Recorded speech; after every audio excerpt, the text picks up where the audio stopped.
اعوذ باللہ من الشیطان اللعین الرجیم بسم اللہ الرحمن الرحیم الحمد للہ الذی ہدانا لہذا وما كنا لنهتدی لولا ان ہدانا اللہ لقد جاءت رسل ربنا بالحق الصلاة والسلام على اشرف الانبیاء والمرسلین حبیب الہ العالمین محبوب رب المشرقین جد الامامین السبتین الحسن والحسین ابی القاسم محمد اللہم صلی علی محمد وآل محمد وعلی آلہ الطیبین الطاہرین المعصومین المظلومین المنتخبین المنتجبین اما بعد فقد قال اللہ تبارک و تعالی فی القرآن الحمید وهو أصدق الصادقين وقوله الحق بسم الله الرحمن الرحيم يا أيها الذين آمنوا كتب عليكم الصيام كما كتب على الذين من قبلكم لعلكم تتقون عزیزان گرامی معزز سامعین سلام علیکم۔ ماہ مبارک رمضان کا یہ چوتھا روزہ خدا ہماری عبادات کو قبول فرمائے اور بہتر انداز میں عبادت کرنے کی توفیق عطا فرمائے۔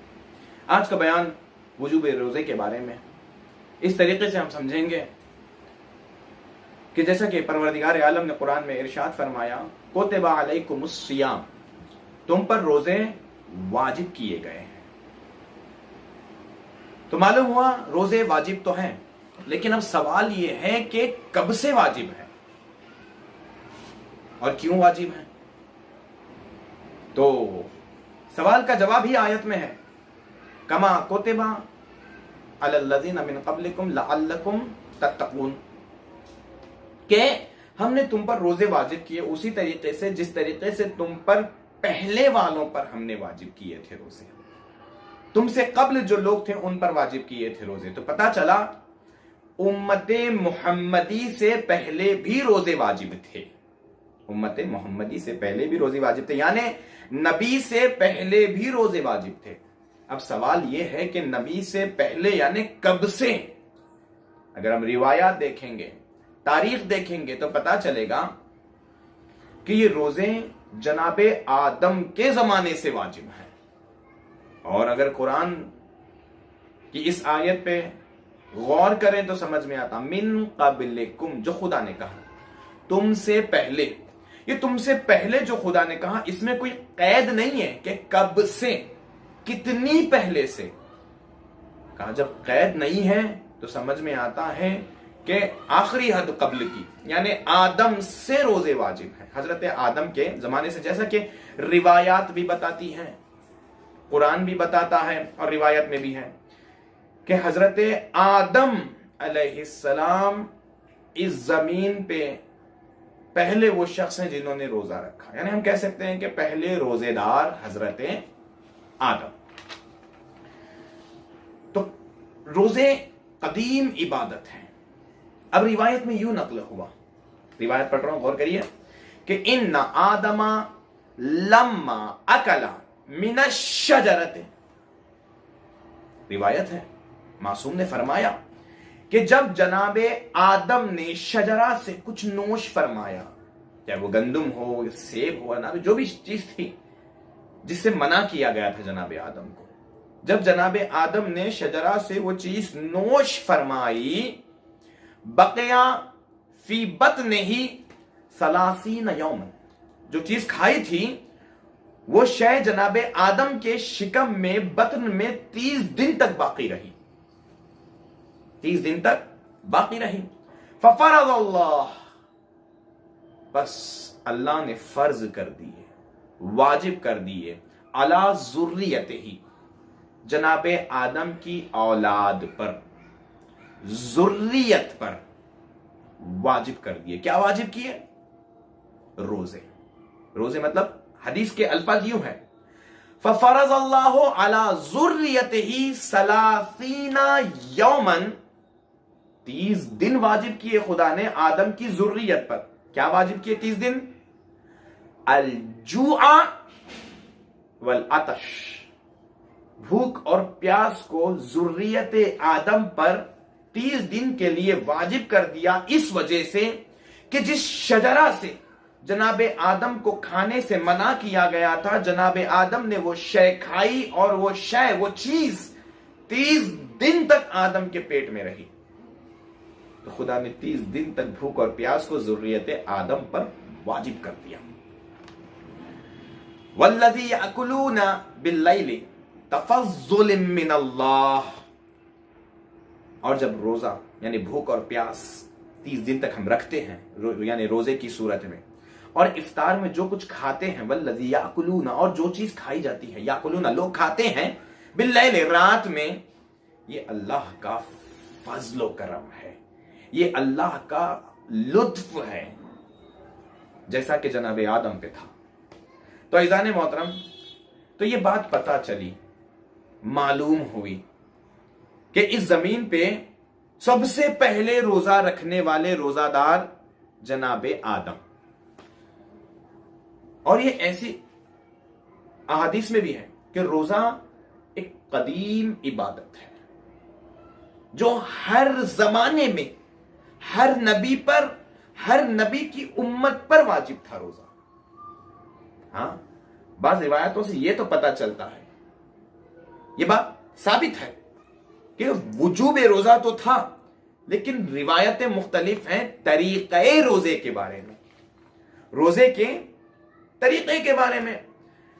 कि सवाल यह है, जिस तरीक़े से आज हम रोजा रख रहे हैं, क्या उसी तरीक़े से रोजा रखना वाजिब था?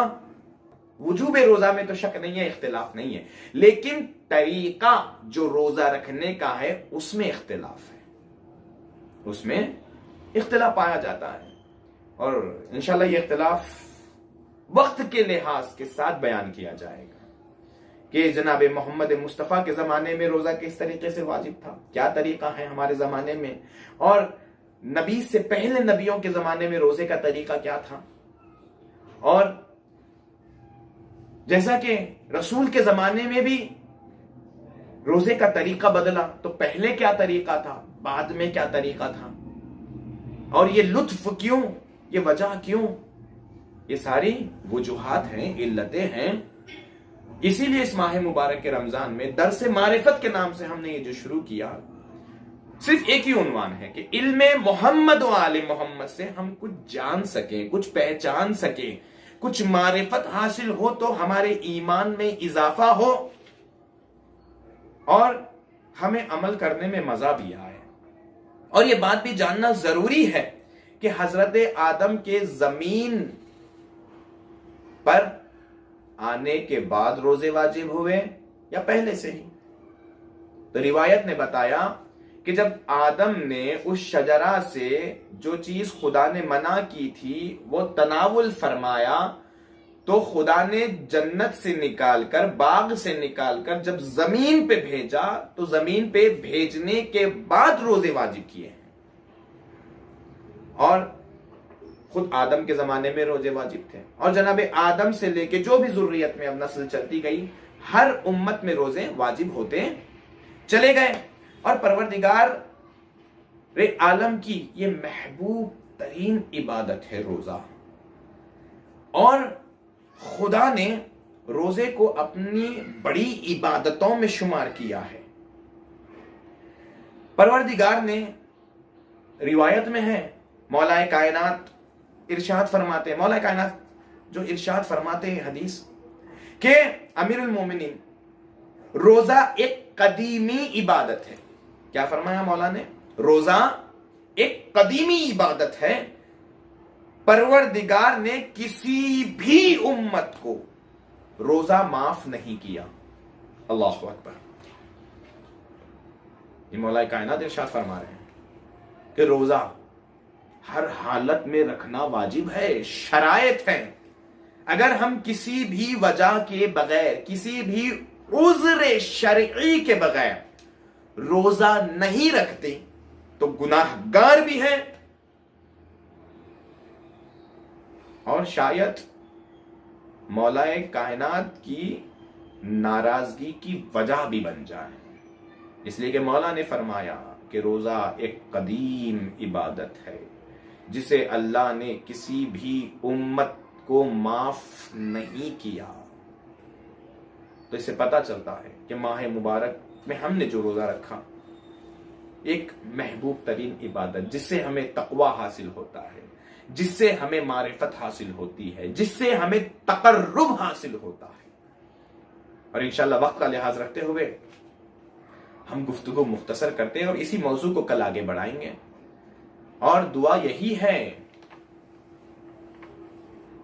कि परवरदिगार हमें तेरी बताई हुई बातें जानने की और उस पर अमल करने की तौफीक अता फरमा।